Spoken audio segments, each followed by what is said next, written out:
Today we're going to make some recycled magazine beads that look kind of like this, or like this,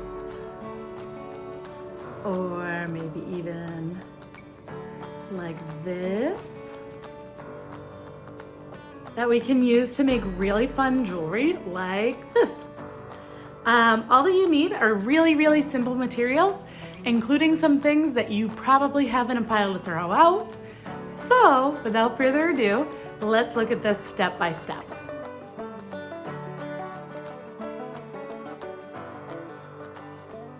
For this project, we will need some old magazines. Whatever you have will do. They could be catalogs or cooking or hobby magazines, fashion, celebrity news, whatever you have, as long as they're filled with lots of different colors. You will also need a straw or a skewer, a pair of scissors, a ruler, a pen, and some glue. Either liquid or a glue stick will work just fine. They work pretty equally well. And then for when we make jewelry, you are going to want some string and maybe a paper clip. If you have clear nail polish or top coat, you can grab that too, because it can help to seal and protect your beads.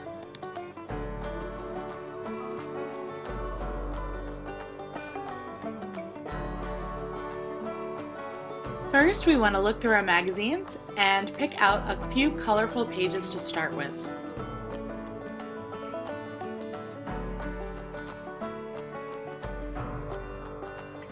I picked out a few pages with lots of color options to give me a lot of variety. I will use my ruler to make a few diagonal lines on my page that meet in points to make triangles.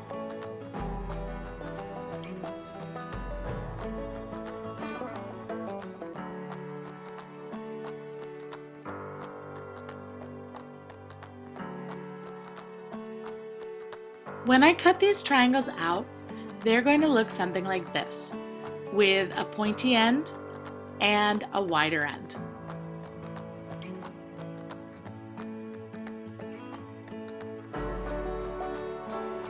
The beads will look like this, fattest in the middle with a little bit of a taper on either side.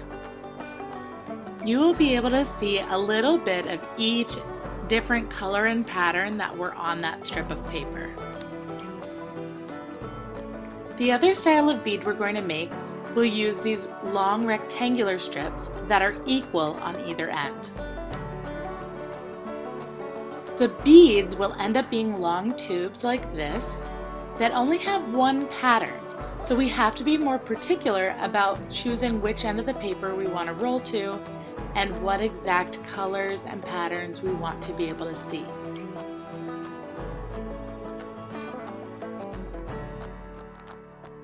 To make the rectangular strips of paper, we're just going to draw straight vertical lines.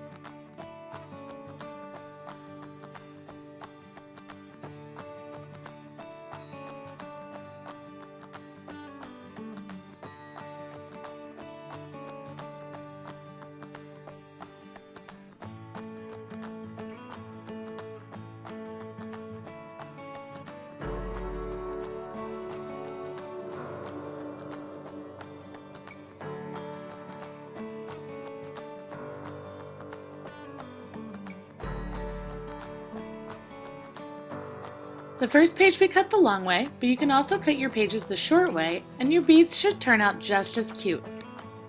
Either way, we're going to draw our lines and cut the same way.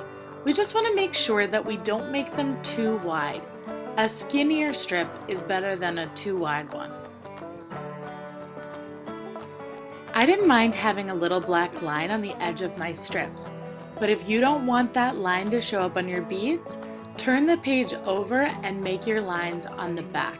That is the side that you don't like the pattern quite as much. If you happen to have a paper trimmer, that can also be a great tool for cutting strips. It can be especially helpful if you want to have little tube beads that are exactly the same width.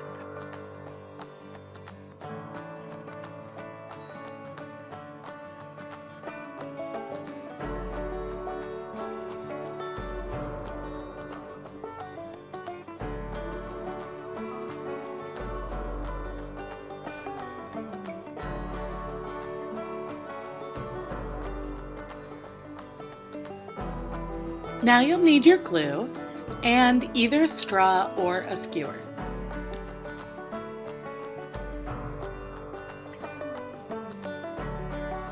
If you have both a straw and a skewer in your house, just know that the straw is going to make a bigger, wider hole. That's going to be super easy to string, but a little less delicate. The skewer is going to make a much more narrow hole and make a much tighter bead.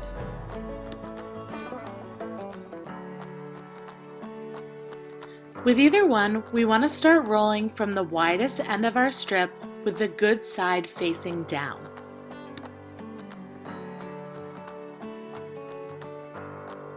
We want to add our first dab of glue after just the first circle. Just a little bit there to make sure it stays together. As you start to roll, try to do it a little bit loosely, because if we roll too tight, it's going to get stuck on the straw and it will break when we try to remove it. When you're about halfway, you can add another dab of glue and continue rolling.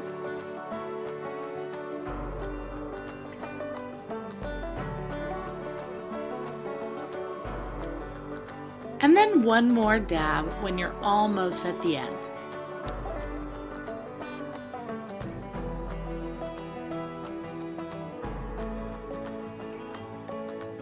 When you've gotten all the way to the end, roll it against your fingers a couple more times just to make sure it sticks. If it's not sticking down, you can add a tiny bit of glue to your finger and roll it over a couple of times to make sure it's stuck.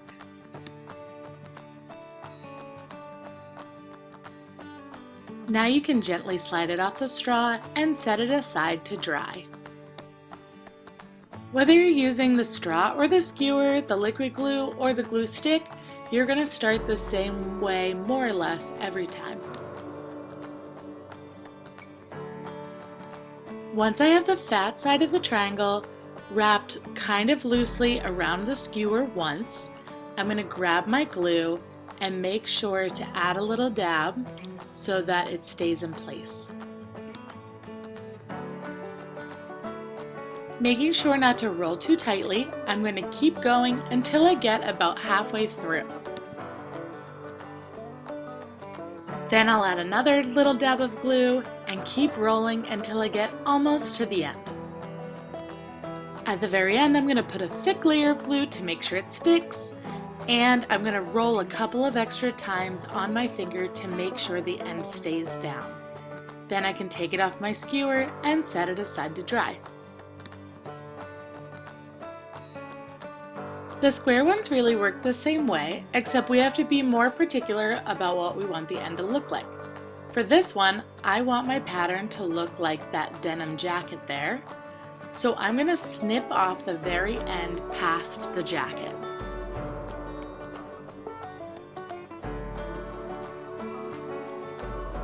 Now I just have to make sure to start face down on the end opposite from the pattern that I want to show.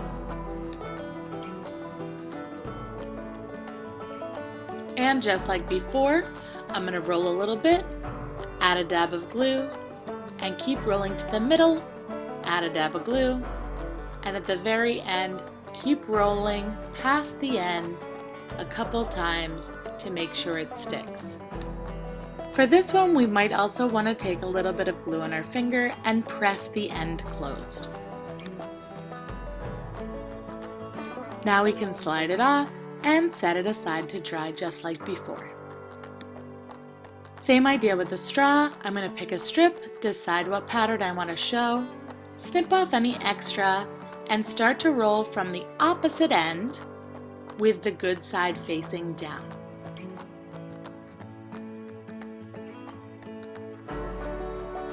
This time I'll lean on the straw to put a little glue at the beginning and roll, stop about halfway to add a little bit more glue, keep rolling to the end, and then make sure the end has lots of glue so that we know that it's going to stick.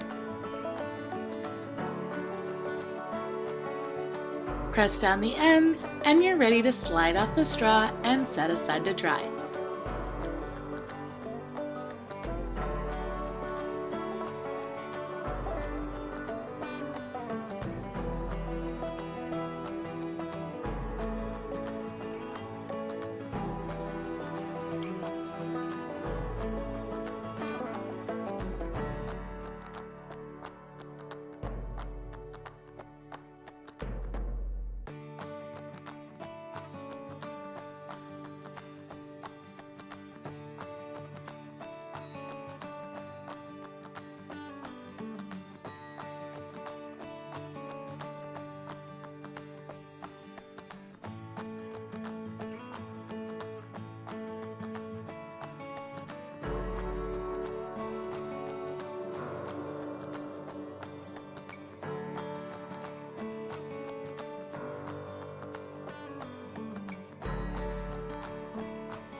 This step is completely optional, but if you happen to have some clear nail polish or top coat, this step is great not just for adding shine, but also for protecting your beads so they don't fall apart the first time you wear your jewelry.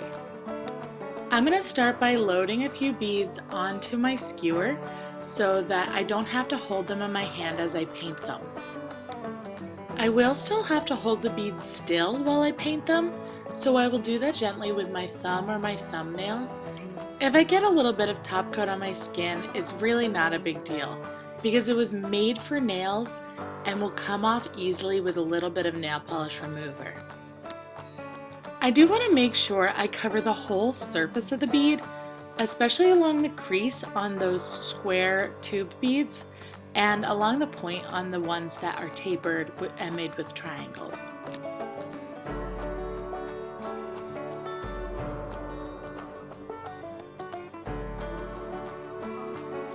When I'm done painting them with clear coat, I'll prop up the two ends of the skewer on a couple of objects so the beads aren't touching anything and leave them there to dry. Here they are, all dry, shiny, beautiful, and ready to be made into jewelry.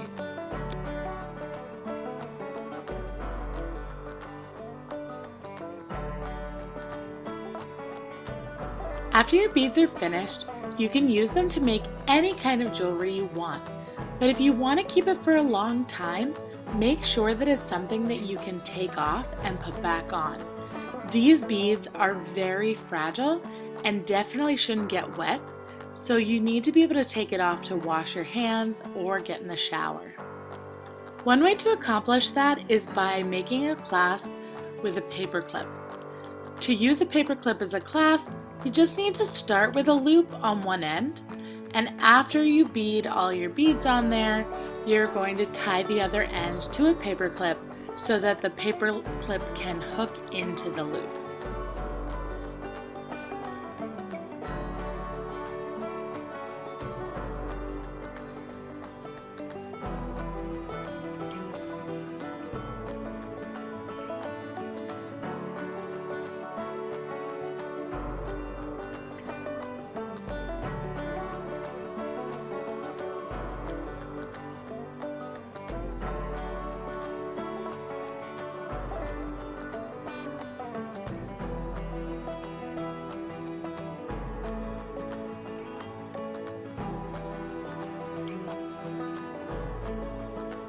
Voila!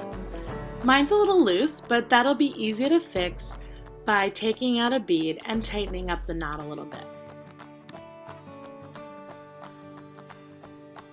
Don't forget to send me pictures because I miss you all very much and I can't wait to see what you made with your paper beads.